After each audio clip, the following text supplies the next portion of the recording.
What's up, guys? We're getting ready to start a no-damage run of Mario's Time Machine for the NES. We'll watch the little intro cutscenes right quick, and then we'll get this run started. Here we go. At Bowser's Museum right now. Bowser and his Koopas have built the greatest museum in history, but to do it they have stolen many important items from the past.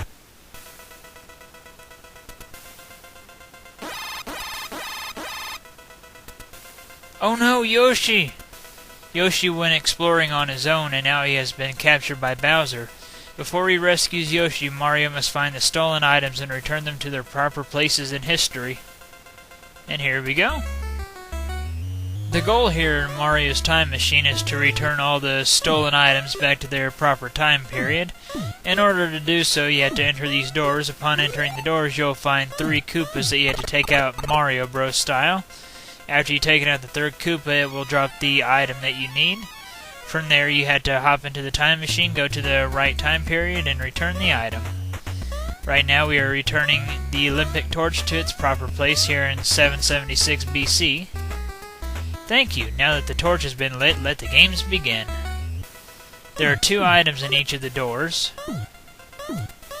Obviously, being a no-damage run, Mario can't take any damage, but along with Mario, I can't let any other important people take any damage, like Neil Armstrong or Cleopatra or anybody like that.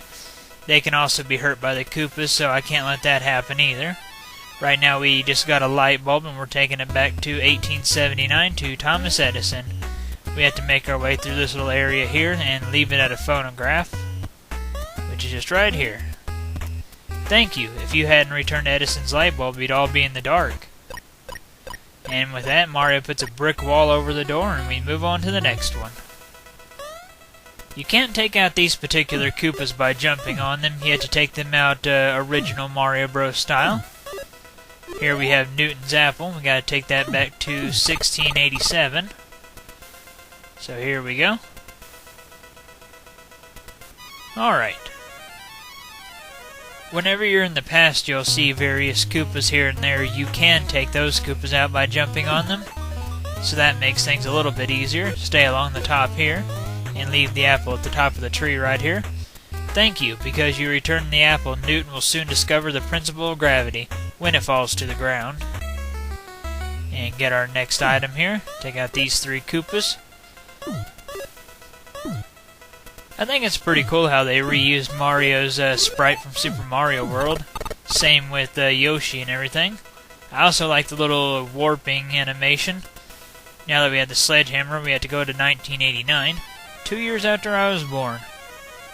This here is a pretty short time period. Just stay along the top here, it'll be over really quickly.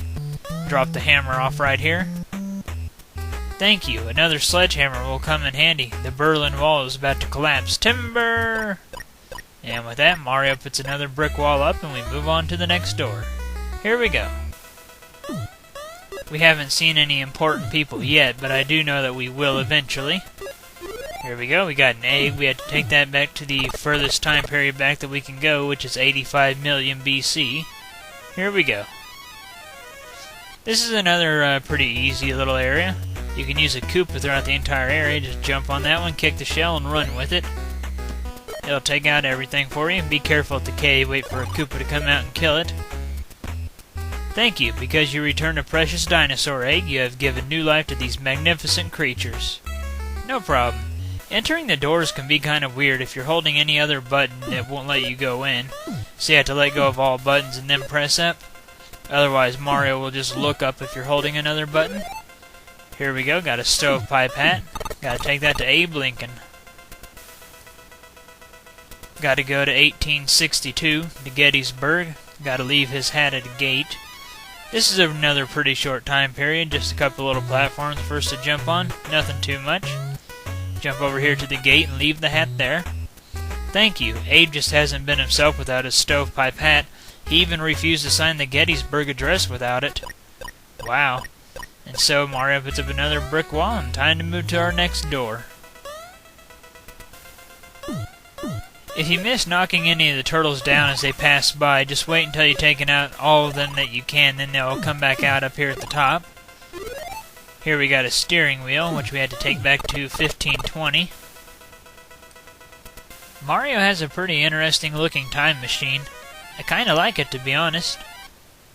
In this time period, we have a couple of enemies to avoid. Not too bad, though. The cannons never fire, at least I've never seen them do it. Thank you, because you have returned Magellan's steering wheel. He can continue with his crew on this first voyage around the world. And get our next item right quick. There are 14 items total for us to obtain before we can fight off Bowser. And here we go. Got a flag. And down the pipe we go to 1947.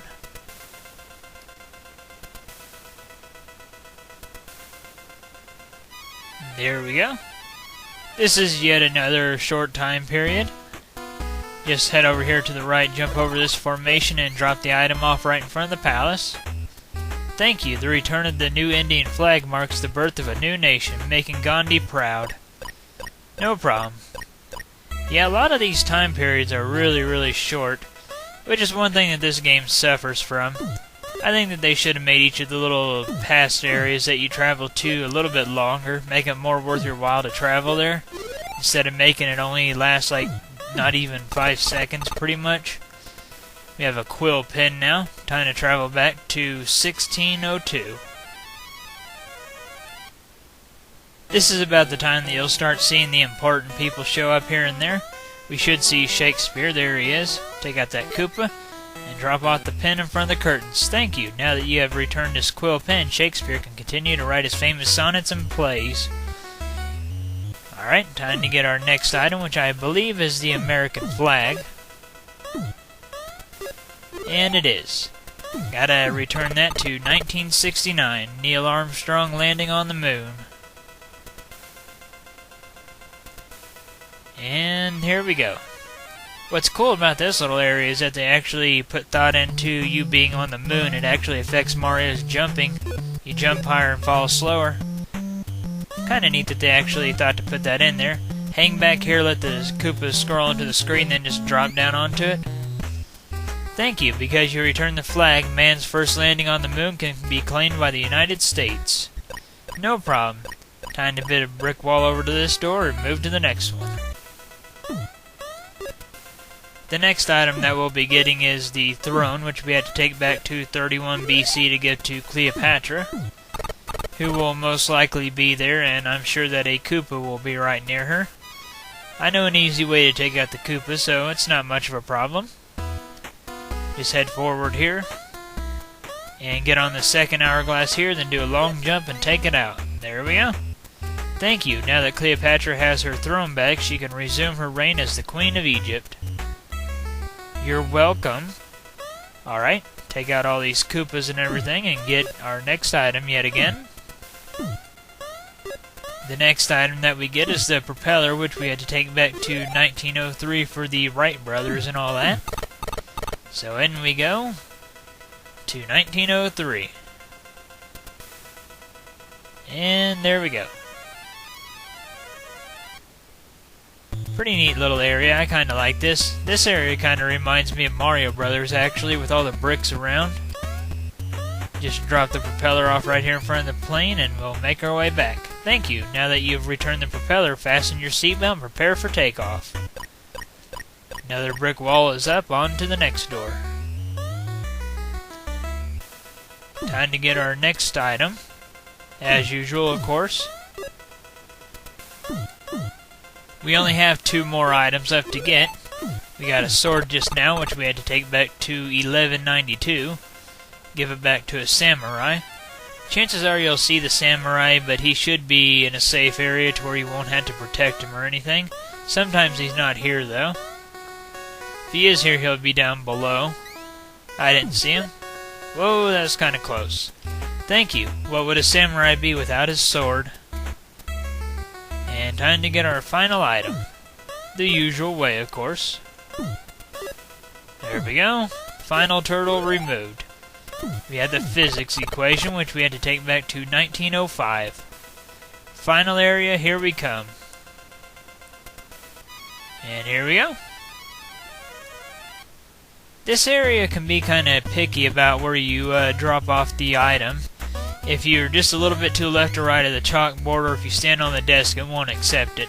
Thank you, because you've returned the E equals MC squared formula. Physics students will have a reason to pull their hair out. Yes! And with that all said and done, we had the final brick wall put up, and we have one last quiz to do. All that remains now is to answer just a few questions before you go on to rescue Yoshi from Bowser's evil clutches. What does the title Mahatma mean? It means great soul. That's right. Are you ready for another question? What was Thomas Edison known as? Wizard of Menlo Park.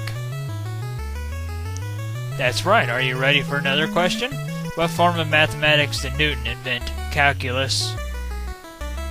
Oh, I'm good. That's right. Now it's time to find Yoshi and rescue him from Bowser. Good luck. Thank you. Bowser is extremely easy in this game, as to be expected. Just jump on his head, and he'll spin around. This little attack right here reminds me of his up B from Smash Brothers. Just do it a second time. Mario, I dare you to smash into Bowser so hard it turns him to dust. Dude, I wasn't serious, man. You're a murderer, dude. Oh well. And well, with Yoshi rescued, this now concludes our no-damage run of Mario's Time Machine for the NES. Yeah, it's a pretty short game if you know where to go and what to do and everything. But whatever the case, I hope you all enjoyed watching it, and you all know the drill. Comment, subscribe, and all that. Thank you for watching.